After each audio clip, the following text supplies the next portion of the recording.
Good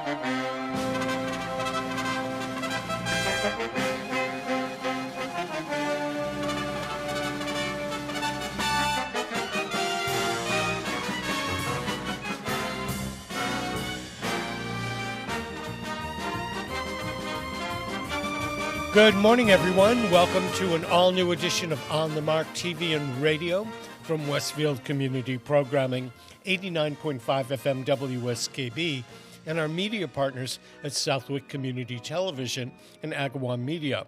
I'm your host, Mark Auerbach, and for the next couple of weeks, we're going to be showcasing some of the peoples and organizations of Westfield, Massachusetts. And we are a very great community. And when you learn about these organizations, some of them are unique, organizations you won't find in other towns and cities around Massachusetts. Westfield has a children's museum at Amelia Park, and other communities have children's museums, but this one has been providing unique programs and services to the people of Westfield, and we're really glad to have their new executive director, Diane Chambers, here to talk about it. And first of all, welcome. And when did you take on the role of executive directorship? Thank you very much for having me. I started as the executive director March 3rd of 2023. It's almost a year. What brought you to Westfield? What made you decide you wanted to work at a children's museum? I actually was on the founding board of the museum and worked to get it up and running until we got an executive director, at which time I removed myself from the board, and then I was able to devote my time to my family. And then once I retired, I was, what am I going to do with my time? And I saw an ad in the paper for a bookkeeper development person, so I applied, and that's how I got back on, and that was in June of 2021. What was the impetus behind founding the museum? If you were involved in it from the get-go, what made you all decide Westfield should have it, and what kind of roadblocks did you have in getting it up and running? Well, those are some excellent questions. I first fell in love with museums in springtime of 1993. I went to the Holyoke Children's Museum with 3 children, ages 3.5, 2, and a few months old. And I just loved it because for the first time I was able to relax and enjoy myself while the kids were out in public. And that's no easy thing to do. And I thought, well, we should bring this to Westfield. So I was doing some research. And then in the summer of 1994, Mary Jane McMahon approached me and asked me if I would like to get involved with bringing a children's museum to Westfield. And I jumped at that idea. Of course, I would love to. So, and she really helped get us all, gelled us all together and got it going. And the obstacles are, I guess we had a pretty good roadmap. And it was just like every time we met a milestone, it was like we didn't even have time to catch our breath. Okay, let's get up and do the next one. So I don't think that we did it in record time. I'm not sure that we had a lot of obstacles that we weren't able to overcome, but we just had a very solid plan and just kept moving towards the end goal. And from the beginning till now, what are the things that make this children's museum unique from others in the area?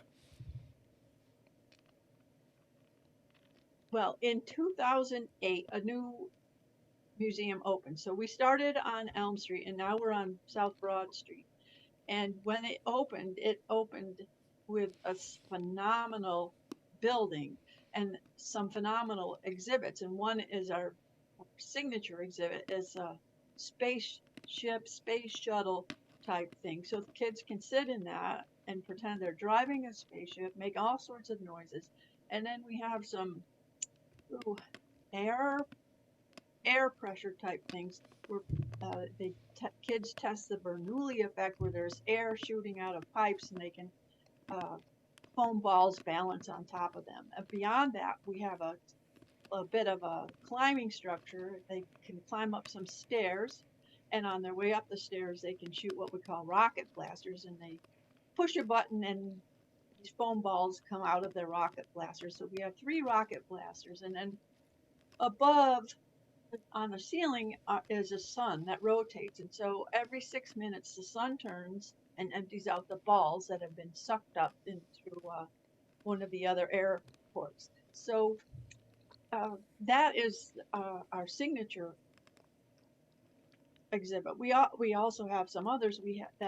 All of our exhibits are unique, and all children's museums are out there to help children learn while they play. So we like to be in collaboration with all of them.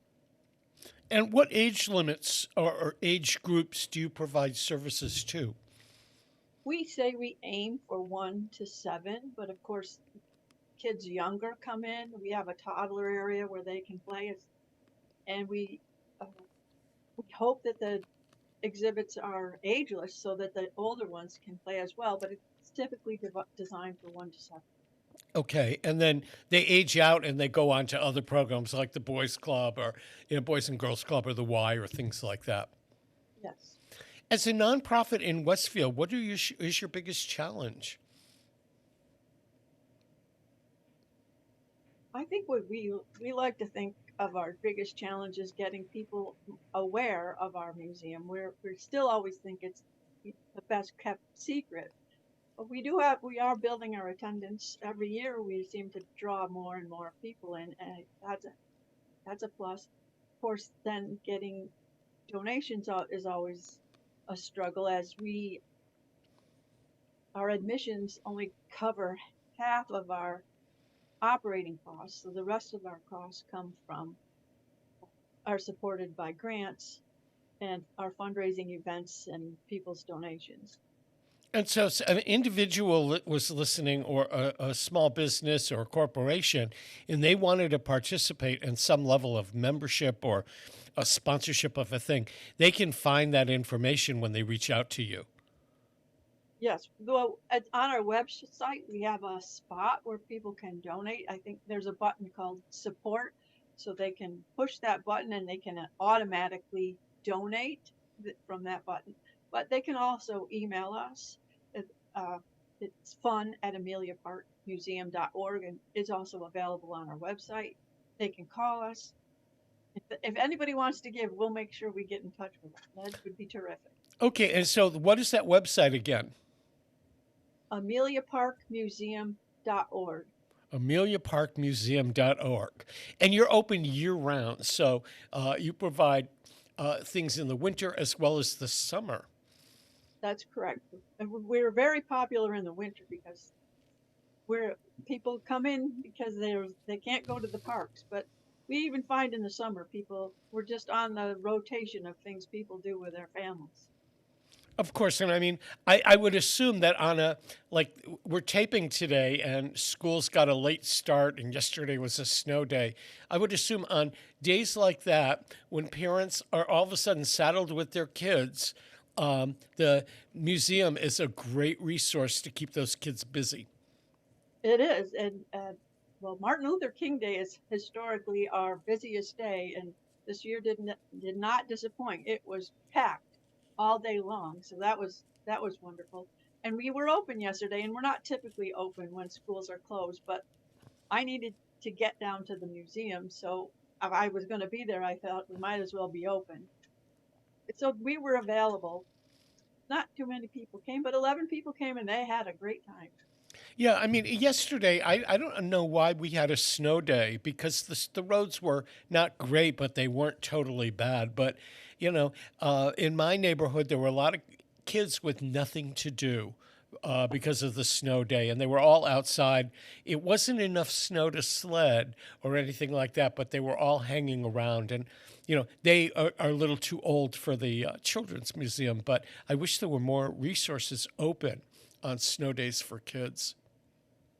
We'll try from now on to be open, but depending on the safety of our workers. Of course. Now, every year you do a major fundraiser or two to develop interest and support for the museum. Do you have any planned in the next couple of months? Well, as you mentioned, we're taping on, I I don't even know what day it is. The 17th. We're taping on the 17th. We do have a big fundraiser on January 27th, our Penguin Plunge. And then we have another fundraiser at the beginning of June, the Rip City Brew Fest, which is put on by a group of friends.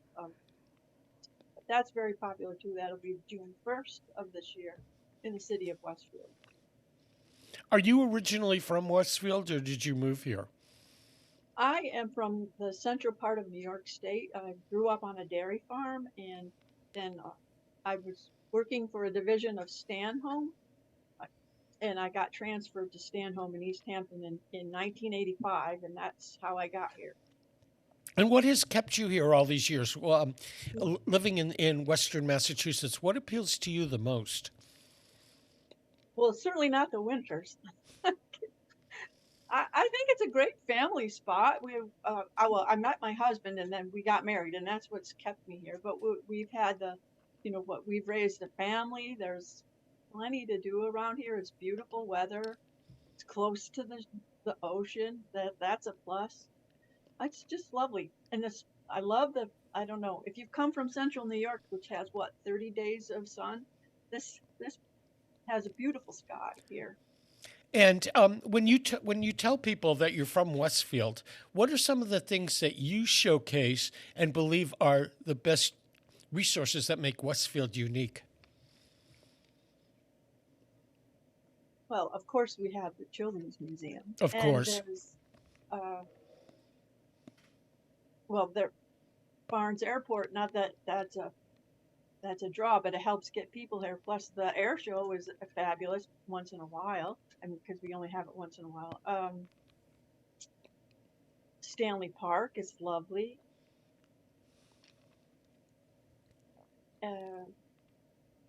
We do have a lot of breweries. Well, you've mentioned some of the things that I talk about when people say to me, what's in Westfield? And, a lot of people don't, as you said earlier, a lot of people are not aware of the great things that Westfield has to offer. They either think of Westfield as a stop on the Mass Pike, or some of them may know the air show, or some of them may know Stanley Park. But when you start to realize the other resources that are here and what this community is, it's really a great community. Yes, it is. And we have a very good community support, because when there's a nonprofit that needs help, our community is quick to support them. I agree. And I know that the Children's Museum has had its share of challenges over the years. You were there at the beginning, but it hasn't all been an upward climb and a piece of cake. You've had issues to deal with over the year. They're probably not that much different than what other nonprofits in the community deal with, but it seems to me that the community stands together to make sure all of our resources are well met. That does seem to be the case, yes. We're going to take a quick break to acknowledge our underwriters, and we'll be back to talk more with Diane Chambers from the Amelia Park Children's Museum, one of the jewels in Westfield's crown. Peter Coles is our chief engineer. I'm Mark Auerbach. Don't go away. Underwriting support for the community programming of WSKB is provided by the Greater Westfield Chamber of Commerce, the voice of business for the Greater Westfield communities. Informing, educating, advocating, the Chamber provides opportunities for members to make meaningful connections on local, regional, and state levels. For more information on the Chamber's many events, workshops, and programs, as well as the benefits of membership, visit westfieldbiz.org. The Chamber focuses on the most important economy, yours. Support for community radio on WSKB provided by Westfield Electroplating. Employing over 140 skilled platers, painters, and technicians, Westfield Electroplating was founded in 1946 and was the first company in the country to achieve National Aerospace and Defense Contractor Program accreditation, proudly maintaining that status for over a decade. Westfield Electroplating provides over 50 quality finishes to meet your corrosion, cosmetic, or performance needs. On the web at www.westfieldplating.com or 413-568-3716. Westfield Electroplating, putting the finishing touches on technology. This is Ken Stomsky from Ken's Den on WCPC 15 and 89.5 FM, Tuesdays, 8 to 10. Community Radio. 89.5 WSKB. Live from Studio 120 at Westfield Technical Academy, this is WCPC Channel 15 and 89.5 FM, WSKB Westfield. Welcome back to On the Mark, everyone. I'm your host, Mark Auerbach. Peter Coles is our chief engineer. If you missed a part of today's programming, or you want to watch it again or share it with friends, all of our programs are archived on YouTube under WSKB Community Radio. And I got to say, I am taking a leave of absence for a number of weeks, and I decided to go and look for some programs we could bring back. So I've spent the last few weeks in our archived programs on YouTube, and some of them are absolutely delightful, not only Art Speed or On the Mark, but some of the other programs that we carry. So if you've got an afternoon or an evening and you want something to do, go to our archived programming on YouTube, and again, it's under WSKB Community Radio, and pick up one of the programs you may have missed along the way. We're very proud of the diversity that we have here on community radio and television at Westfield Community Programming. So you'll have everything from the senior center programs that we do to school superintendent spotlights to Wow, It's Wednesday and some of the other programs. So go back and take a peek on something you might have missed. Our guest this half hour is Diane Chambers from the Children's Museum at Amelia Park in Westfield, one of the unique nonprofits that serve the people of Greater Westfield, Massachusetts. Diane, just for people that aren't aware of the museum, what are the hours and where are you located, and what do you charge people to come visit? Thank you. We are open Thursday through Tuesday from 9 a.m. to 4 p.m. Our admission prices are $8 for children ages 1 and up, $8 for adults, and $4 for seniors. We have started to participate in a card culture program, which is through the Mass Cultural Council, where an adult presents their EBT card. They and 5 family members are able to get into the museum for $2 each. And we are located at 29 South Broad Street in Westfield, which is near Amelia Park Ice Arena, and it's near the Big Y that is on Broad Street, and we are in back of the Amelia Park Arena, and we are beyond the Westfield Boys and Girls Club. So your neighborhood, so to speak, has a lot of activities for families. Yes, it does. We do have the arena, the ice arena is right there, and the Westfield Boys and Girls Club is there, which they have a preschool, they have before and after school care, they have all sorts of afternoon programs for kids, and they have lots of sports that they have in the evening. And I believe there's a big pickleball group that meets in the morning, so that covers all ages. There's always activity, and of course it's next to Big Y, so you can always go buy yourself a snack afterwards. Right. Who are some of the businesses and the people that are your major supporters that keep you on the map year in and year out? Oh, I hope I don't miss anyone, but we have our big supporters are Westfield Gas and Electric, Westfield Bank.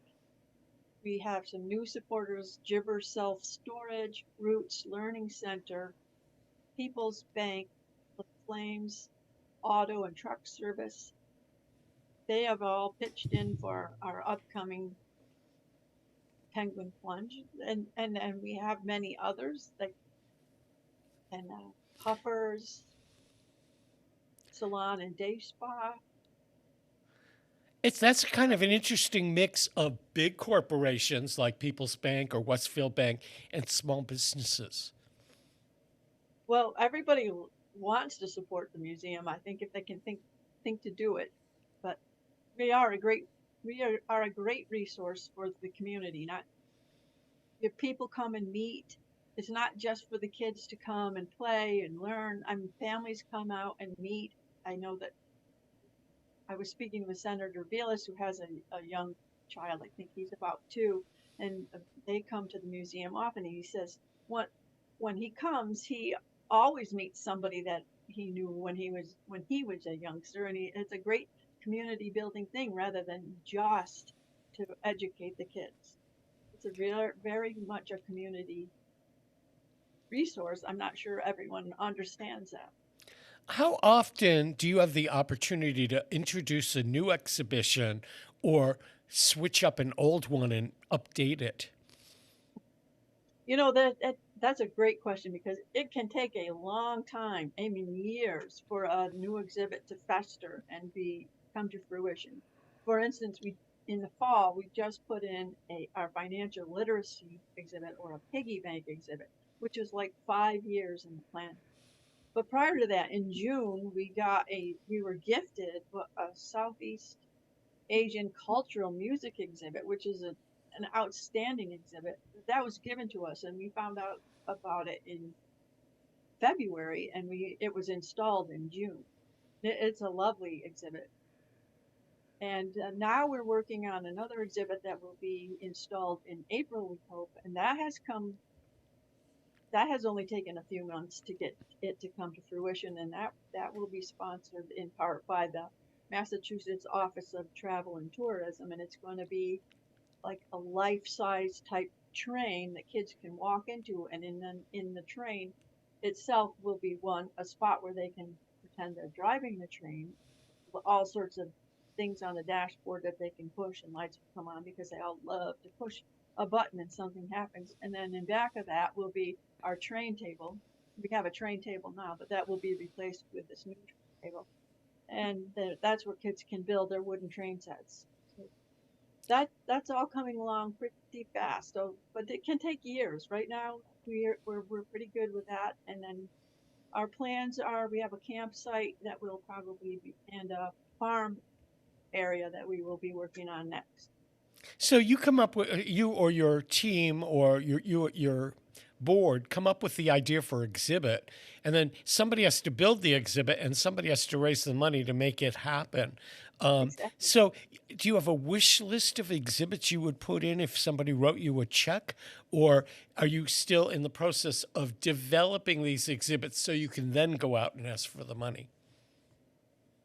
We have a mixture because we have some money that people have given, like we have money for the farm to table, and I'm not quite sure how that all works, but we have a cow. We've got the money for the farm to table exhibit, and we've purchased this cow that kids can milk. But then people moved on from that, so we have half of the money spent, half of it not. So we're working right now towards finishing up all of the exhibits that have been promised or that we have money for that haven't been completed. And yes, our goal would be to have a long wish list, but we have a patchwork of wish lists that we still are working on, or that are half completed, that we're going to finish up first. Did you ever believe when you co-founded the museum back in its early days that you'd be back running it years later? I did not think that. I thought I would be moving on, but I didn't realize what retirement would be like. So that's one thing. And also, I just have to say that the museum that I am in now is beyond my wildest dreams of what the Children's Museum would look like. The people that put that museum together did an outstanding job. It's just a tremendous asset to the community. Do you think the community understands what you do, or is it hard for you to sell the concept of a children's museum to the community? I'm not so sure it's hard to sell the concept, but once they get in, they can't believe it. In fact, a woman that had children that raised children with me, and she was around during the founding of it. She just came into the museum last week for the first time, and she's just astounded at what it is compared to how we started. So it must be very satisfying for you to go to work every day and see something that you were part of making happen and where it's evolved and grown. Yeah, well, I just love working there because to see the kids have such a great time. a lot of them cry when they're leaving because they don't want to leave. So we have designs that we offer them. Would you like a sticker? That helps them ease out of the museum. But yeah, I mean, it's just a fabulous place to work because it's just fun there. It's a fun spot to work. I would assume, though, now that since the museum has been around for a long time, that infants and toddlers who came to the museum when it first opened would be returning now to visit it again with their kids. That's absolutely true. And I know I might not recognize them, but I definitely see the grandparents.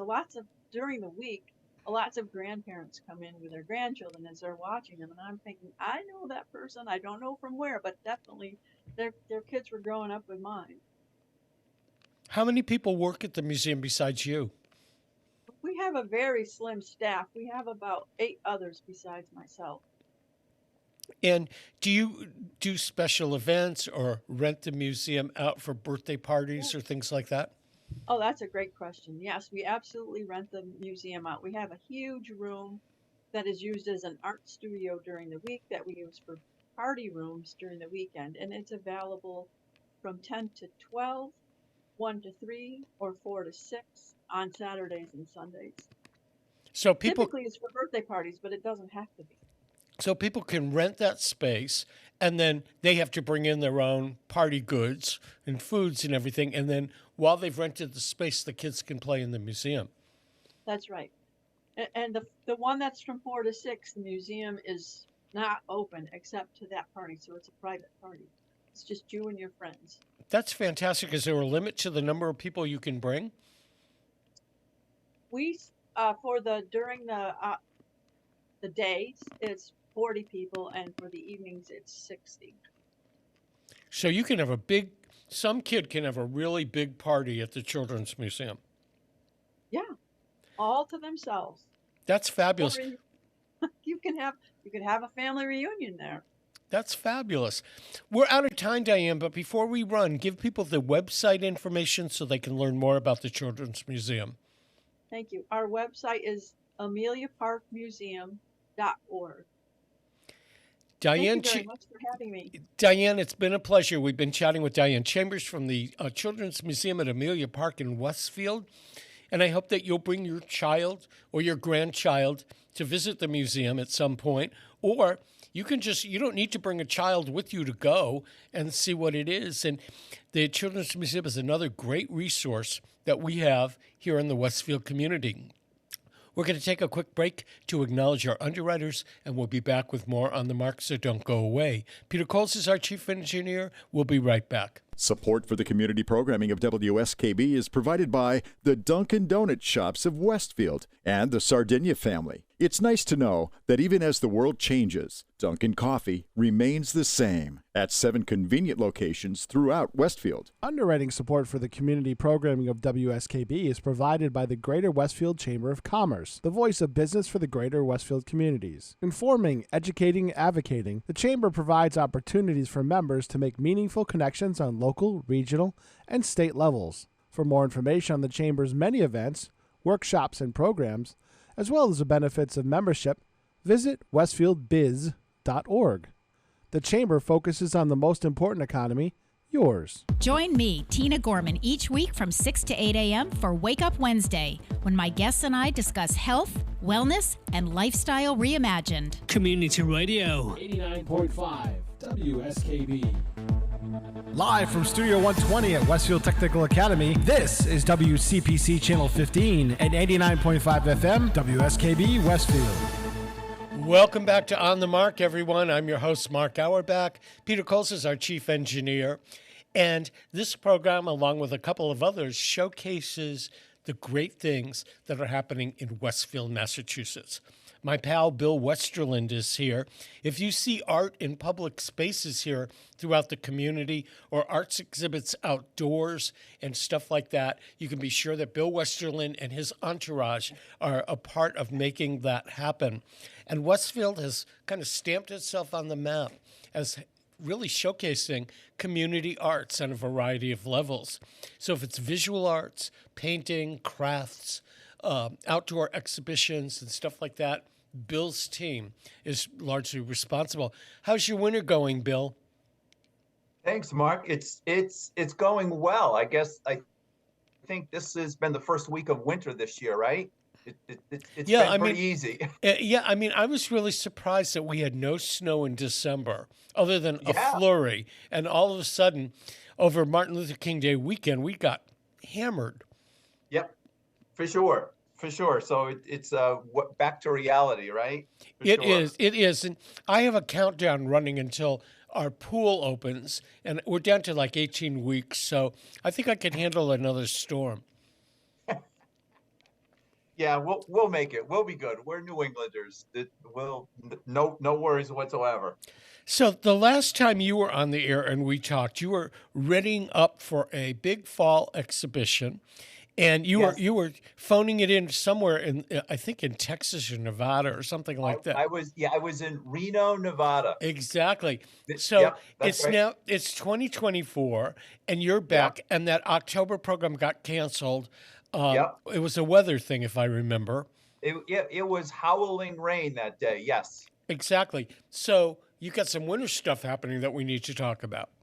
Yeah. So our Oktoberfest was scheduled on October the 21st, and we had one of those deluge rainstorms. And you can't move an experience like that into a high school gymnasium. It just doesn't work. The whole point of that was to get people into downtown Westfield. So while we were kind of depressed and crying after that was canceled, we being the Artworks of Westfield board, we said, you know what? Let's turn these lemons into lemonade, and let's do a downtown winter walk. And out of the demise of Oktoberfest for 2023 came Artworks Downtown Winter Walk, which occurred the second weekend December, and it was just a smashing success. Hats off to the team. 4 weeks we were able to splice that thing together, and it was great for the artists. It was great for the city. It was great for the merchants. The merchants loved it, and we broke a lot of new ground on that. So that has proved as a great model. We're going to use that model going forward because, Mark, as you said in the intro, all of our stuff is principally outdoors. So we're going to use elements of the Winter Walk model as we go forward to kind of craft that into our strategies in 2024.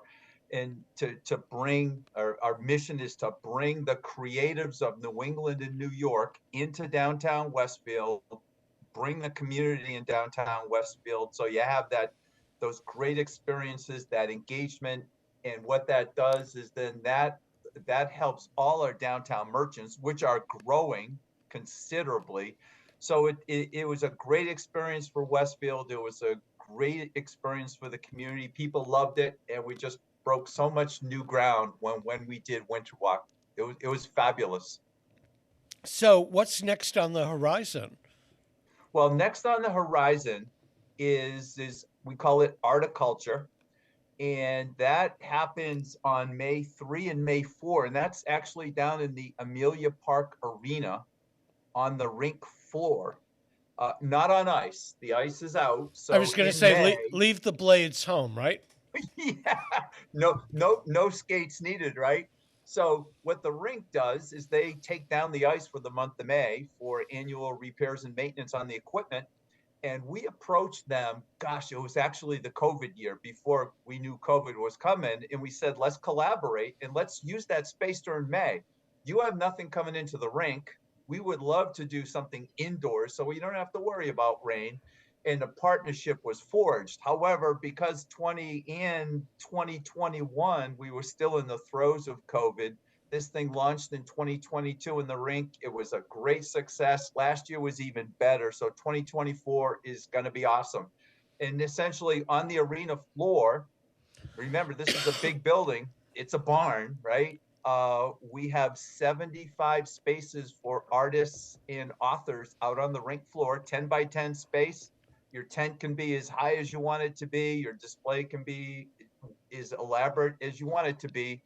And we have them on the rink for a reception on Friday night, and then the big show on Saturday the 4th. So that's the big one coming up. And this is the one, this was when our group formed in 2016. This was our first event that we ever did. So this has evolved into our flagship experience, and it's moved to different places in the city.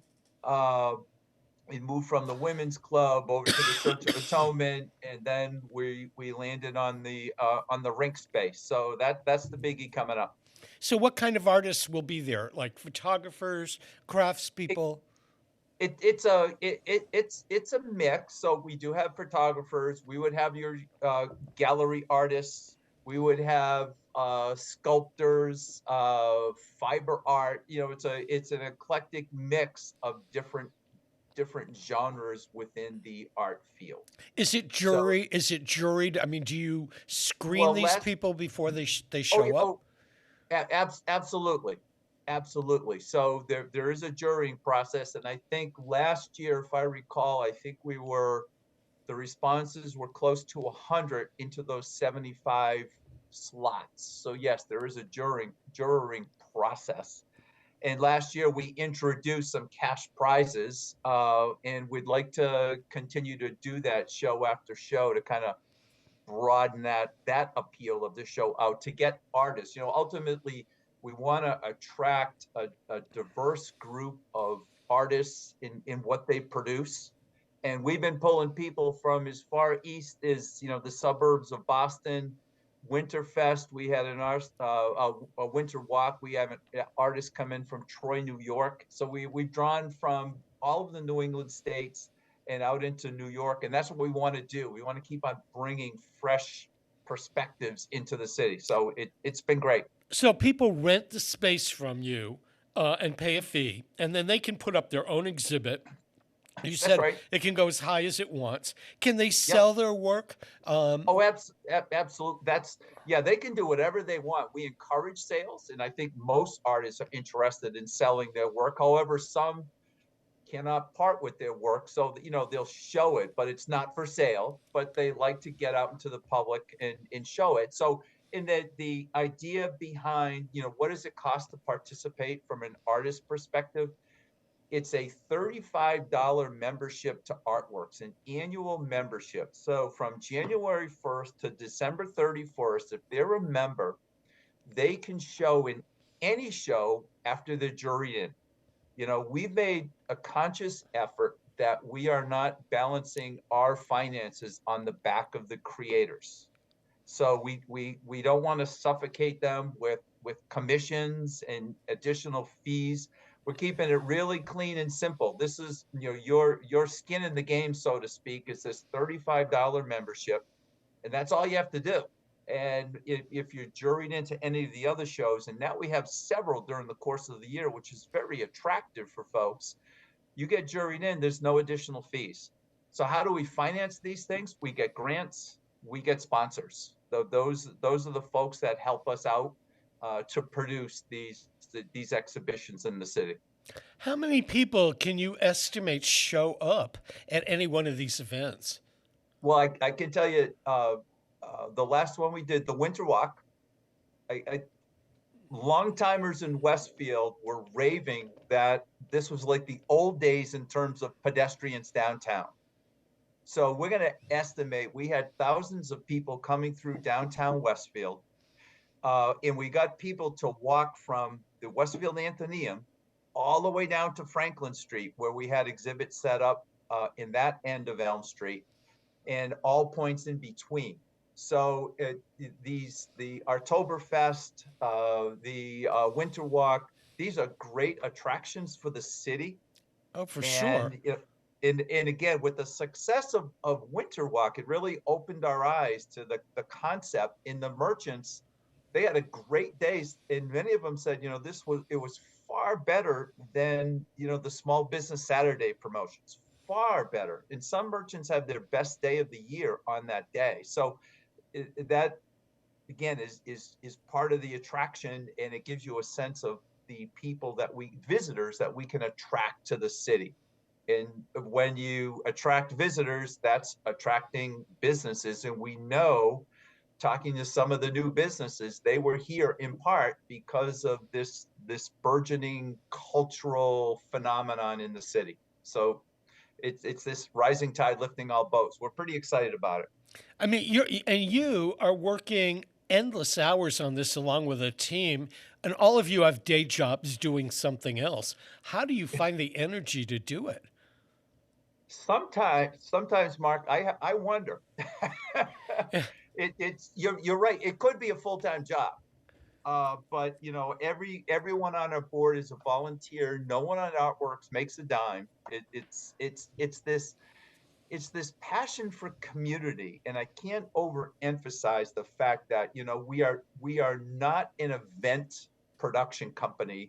We are a group of citizens volunteering who feel that art and cultural attraction in the city is important for our residents, for one, and two, it's important to pull visitors into the city who then find Westfield is a pretty cool place. When you get down to it, there's a lot of cool things to do and cool things to say to see in this city.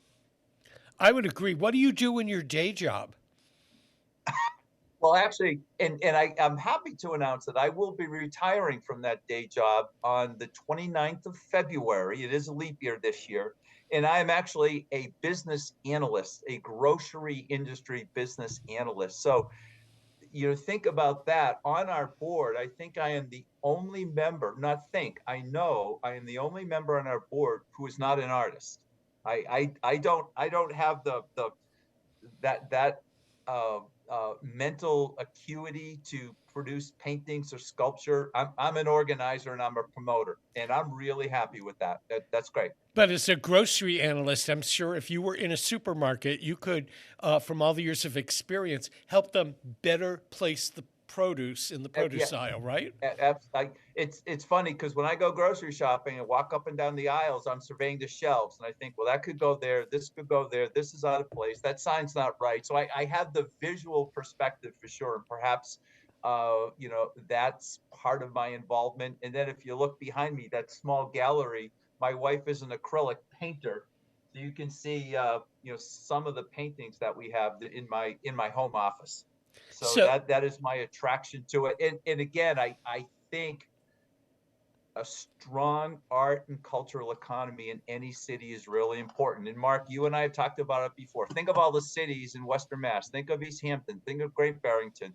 You know, even North Adams, Pittsfield, all these cities that have this economy going inside their in their downtown area. That's what we aspire to do.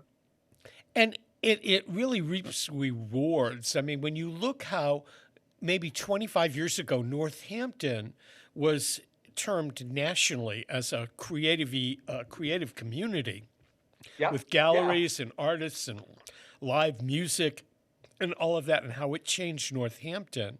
And then gradually, I mean, Springfield had a professional theater company and a symphony orchestra, which were the kind of the foundation of what Springfield had. But all of a sudden, Pittsfield emerged with the two theaters, with Barrington Stage and Berkshire Theater.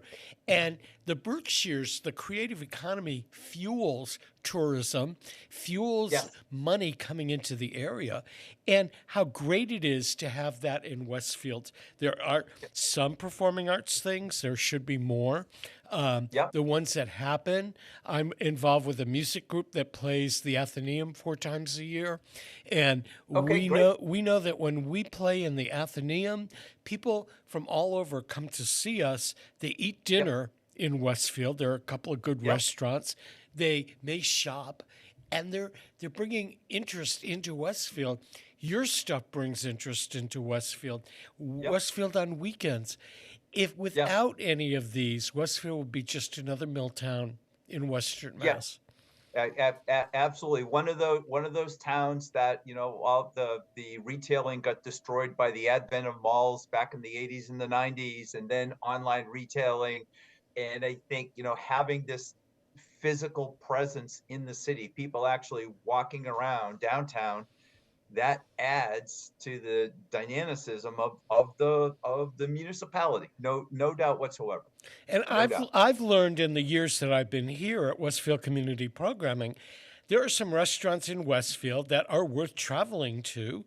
I am in love with Japanese food, and there is one of the best sushi places with a great runway view at the airport. And I Yeah. stop there on my way to the Berkshires sometimes because Yeah. easy Yep. off the turnpike, great place to grab a meal. Yep. You can grab a lunch here at Westfield Technical Academy at Tiger's Pride, which the kids are running as a restaurant. And Yep. that's kind of unique. And to be able to come downtown in Westfield to see the arts or the public art that you've kind of masterminded that's here year round makes Yes. Westfield a great place. Absolutely. So take that thought about, you stopping in Westfield to get something to eat on your way to the Berkshires. So think about I'm going to go back to Winter Walk. Okay. So we had people walking downtown. So for the first time, we had School Street closed down. So half of School Street, in between Circuit and Crave. So we actually had artists out on the street. So School Street evolved into a pedestrian walkway. So we had artists set up. It was a row of tents going down the street, which was awesome, and people loved exploring it.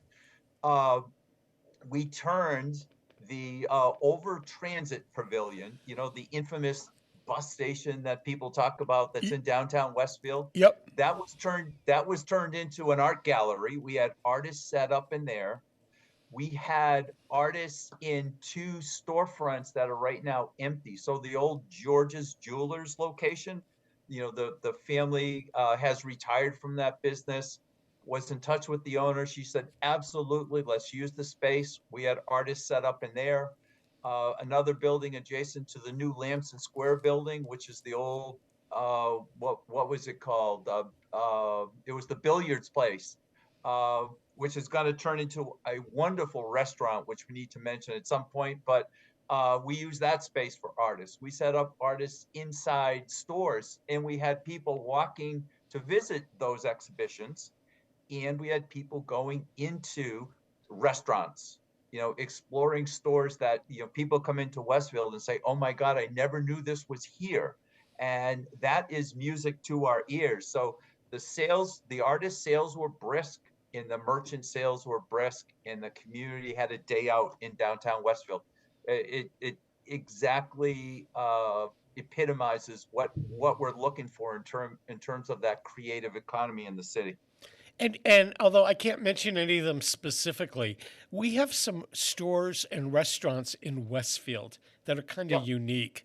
I will mention Circuit Coffee because although we have that national coffee place all over and a new one at the entrance to the Pike, Circuit Coffee is an independently owned group of coffee roasters that really put together their maple lattes are to die for, and I would travel to Westfield just for one of those. We had for a while an independent bookseller in Westfield, and Westfield is a unique community. It is a college town to some degree. A lot of activity on the campus at Westfield State, but regrettably not easy to find a parking space on the campus to go participate in those. But the Athenaeum is programming things, the community theater is programming things, you're programming things. So year round, there is a lot going on. And it seems that the local media is really trying to promote everything and let people know. So there is a sense of community downtown. For sure. And that's been growing over time. And, it has grown to the point where it's visible to city officials. It's visible to to community members. About a year ago, the city of Westfield has initiated this drive to launch an official Massachusetts cultural district in downtown Westfield. That is in the application process as we speak. And that would be a feather in the cap of everyone. It would be great for the city of Westfield, for sure. Where will that district be? Well, think about downtown Westfield. I think right now this area has been branded as the Gaslight District, and it's going to be similar to that in terms of geography. It's going to extend a little bit north. I think it's going to extend into the old burial grounds up in that area. Um, but essentially, that core downtown between the Athenaeum and down to Franklin Street, that's going to be the principal, the basis or the backbone of the cultural district. So that's in the works. And again, it's been just over a year, and it's a pretty arduous process. You don't just get granted cultural district status because someone likes you. You gotta put a lot into it, and hats off to the city that has really stuck with it. And we're getting close to that final application submission, which is really exciting. So, of course, you're going to retire at the end of February. So Yes. that you're already working 80 hours a week on all this art stuff. You're going to add another 40 hours a week to it. Yeah. Well, at the last meeting, I had mentioned that I was retiring and said, oh, well, you might make a good executive director. I don't know about that, but I certainly will be spending a lot more time on artworks, and I will be very much actively involved in the cultural district. I've been a proponent of that since 2015, and it's finally coming to fruition. So really good stuff happening. That's great. And you have been a great advocate and booster of the arts in Westfield. I hope that communities outside of Westfield take note of what you're doing, because other communities could be doing the same thing. Oh, I agree 100%. And we do, when the artists come in to the city, the quotation I hear most often is, man, I never knew there was such a vibrant art scene in Westfield, which is, again, really amazing to hear. It's wonderful to hear, but that's an outsider looking in that kind of validates what's happening in the city. At one of our last artist discussion group meetings, we had someone come in from West Springfield, and she said, man, I wish there was this much happening in West Springfield as there is in Westfield. So again, these outsiders who kind of are validating what we're doing by that commentary. So it's great to hear. Two questions. What can the community at large, the businesses, individuals do to make more of what you're doing available? Is it just money you need? Is it sponsorships that you need? Is it getting the word out that you need? Well, all of the above. And the other piece is getting folks active within our group. Right now, our board size, the maximum we can have is 13 members by our charter guidelines. Right now, we are at 9. And so we have room for folks if they want to serve on our board, which for a lot of people, that sounds very intimidating. Like, oh my God, board member, I can't do that. It's not that hard, but there are other things, volunteering to work at some of these experiences that we put on. We have many volunteers, for example, Winter Walk. We had 4 or 5 volunteers who helped out with that. So it's that human capital in addition to the financial funding that are important. So getting people involved, if they want to be involved in a great group and positively influence the city, come on down. We would love to have you. And then, of course, the funding is important. So the Westfield Cultural Council has been very generous with our grant awards, which we are so thankful for that. We have some very generous business sponsors. So any other local businesses that would like to support the arts in Westfield, we would love to have them on board. And just when we do these experiences, come to them, participate in them, and that begets more visitors. It builds a momentum. As more people come out, more people see it and say, oh, I want to be there too. And it kind of snowballs into something much bigger and more important. How can we get our local elected officials and media to promote the arts in Westfield on a larger scale? Well, I think as this cultural district process winds its way, through the various departments at the Massachusetts Cultural Council as well as the city, it will go before the city council. So there'll be more visibility there. The city officials, in the wards in downtown Westfield, like Bridget Kane, for example, are very supportive, and they will help promote. But I think as we've got more visibility and traction with our elected officials, one being Mayor McCabe, he has been a huge proponent, but they're all starting to see how this is very important to the fabric of the city. So that's that the visibility again is helping us gain traction with those at City Hall. We only have a minute or so left, so Sure. Let's tell people how they can find out about the upcoming events and how they can participate if they choose to. Sure. So we do a lot of work on social media. So visit us on Facebook, visit us on Instagram, on Threads. Follow those pages, and we'll keep you well informed about what we're doing. What's the name? What's your handle on those? Artworks Westfield. Okay. And then our artworkswestfield.com online. You can get us on the web, and we're in the process of contracting with a developer to upgrade and refresh our site. So when you go there today, it will be different very soon as we do a little refurb on that. And through email, info@artworkswestfield.com, and we'll get right back to you. Would love to be involved with everyone in the city.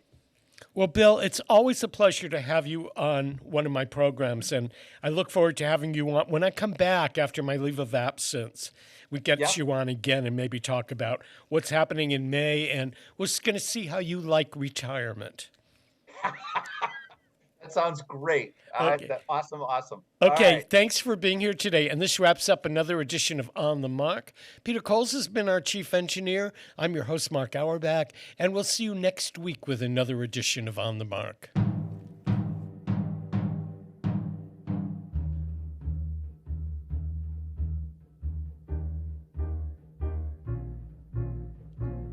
In ancient days, in winter, when the sun kept sinking lower in the sky, men started to wonder if it could die. Look, they said, the day is being eaten by the night. Look, they said, the darkness is devouring the light. And they were frightened. Some people say that today is the day when the wind will rise and blow the world away. And it may be so, I just don't know. All I know is up until we have to go, I want to celebrate. I want to make a celebration. I want to celebrate. I want to savor each sensation. See the sunlight rise, feel it touch the sky. I want to stay alive until the day I die. I want to celebrate every day.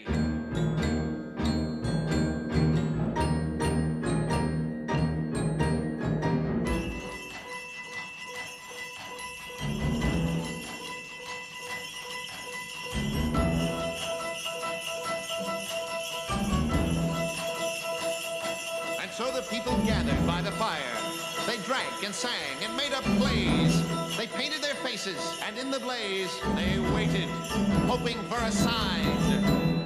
Some people say that tonight is the night when the bird will fly and eat away the light. And it may be so, I just don't know. All I know is up until we have to go, I want to celebrate. I want to celebrate, savor each sensation, feel the blazing fire, drink a cup of wine. I want to light the torch and teach the sun to shine. I want to celebrate every day.